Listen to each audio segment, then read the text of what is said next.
Okay, so I'm going to do some stuff with this plane here to see if I can get the shadows to appear real time. And what I had not done is gone in and made the plane have some UVs. One. Two, it didn't have any lit surface. So what I'm going to do is assign it a blank white surface, kind of like what it is, and then have it lit. So let's kind of look at the behind the scenes process for that. Let's go in here and use my UV image editor. See how there's this hooked up into it and there's no UVs. So I'm going to highlight it. It's a single plane, so I can hit U and just hit unwrap. And it'll fill up that entire scene.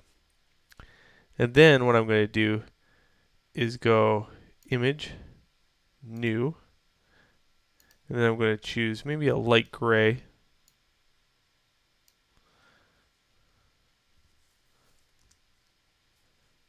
$1024 and hit OK. Okay, now to assign that a new material, because that's what it essentially needs to happen, what I'll have to do is have it clicked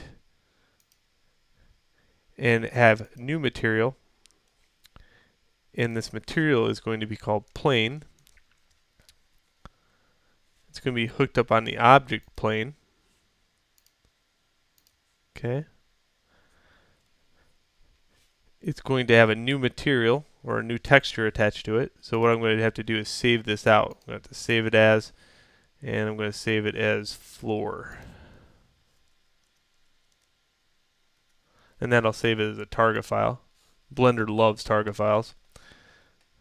ZBrush hates producing target files. So add new. And then how do I get the texture into here, right?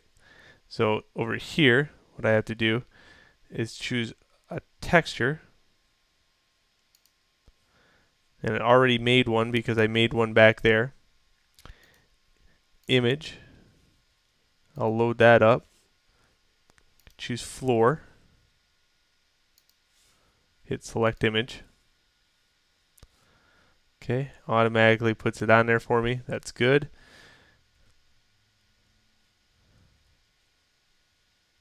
Okay, I'm just looking at this stuff. Good. So now what I need to do is go back to my material.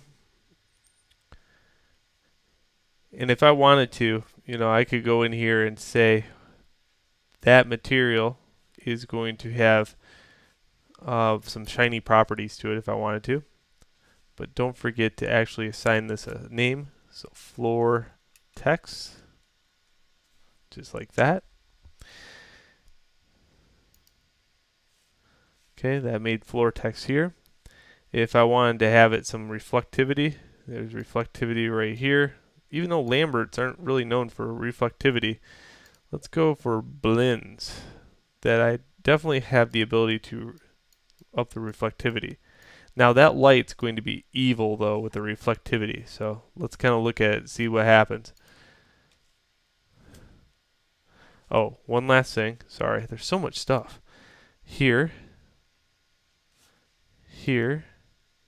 light surface, copy. I'll also put two-sided on it too, copy. Alright, so let's see what happens with all that.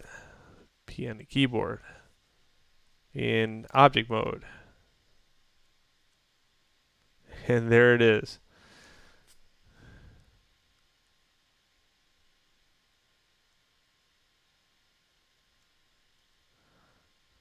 So you can see once I rotate enough around it, the shadow starts really tweaking out. And that's that shadow buffer size that I put in there.